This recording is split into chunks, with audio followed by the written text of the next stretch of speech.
I arrived in Oxford January the 1st, 2004, and I really thought I'd lucked out. It's such a beautiful place. It's made mostly of Cotswold stone, which is a warm stone. And on every street, every lane, there's something going on. There's a story to be told. Let me tell you a little bit about myself, first of all, though, and why I'm showing you this dog. I'm an Airbnb host, and this is Luna, who comes from the United States. She's come along with her mum, who is a PhD student. Most of my guests tend to be doing their PhDs or MAs, and I love it. Right, we're on our walk now, and we're in the Ashmolean Museum. This was the very first public museum, and it was once called the Museum of Curiosities. And of course, even now it's still filled with curiosities. I'm particularly taken by little figurines like this, and in the Ashmolean there are lots of them. Now this street, Broad Street, it has not changed much from the picture that you see, but once it used to be the town dump. So there would have been pigs and garbage, and it wouldn't have been a pleasant place at all. It's very elegant now. Balliol College is to the left, and this is where you'll find the bookshops. You'll also find this little cross in the middle of the street. It's quite an unremarkable little bump in the road, but this is indicative of some of the gruesome past of Oxford. It is where 3 men were burnt at the stake, which is what they used to do in those days. And then during the Victorian period, Henry Taunt had his shop along Broad Street. He has left us with a legacy of thousands and thousands of photographs of the Oxfordshire area, of ordinary people and ordinary places. It is a wonderful collection. But of course, it's not only just about history in Oxford. Modern Art Oxford is a very, very good gallery. And this photograph shows the work of Barbara Kruger, who was showing her work last summer. It was very good. Of course, most of the tourists come to see buildings such as this. This is the Radcliffe Camera by Christopher Wren, and students study within it. It is part of the Bodleian Library, and the tourists photograph the outside. And I'm sure that there are many photographs of this building in cupboards throughout the world, as there may well be of this little blackboard, which is in the Science Museum in Broad Street. The writing that you see there is that of Einstein. It's chalk on blackboard, and I visit this quite frequently. I'm very fond of it. I have no idea what any of it means.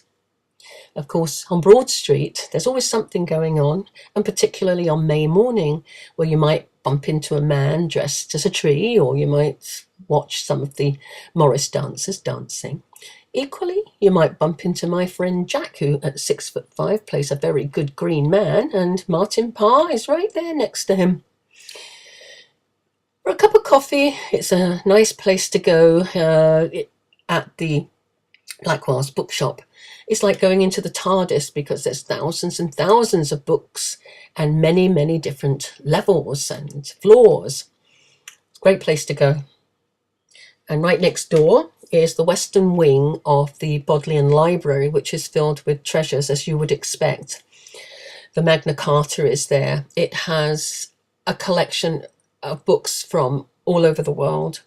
But they also have this rather lovely photograph by Sugimoto.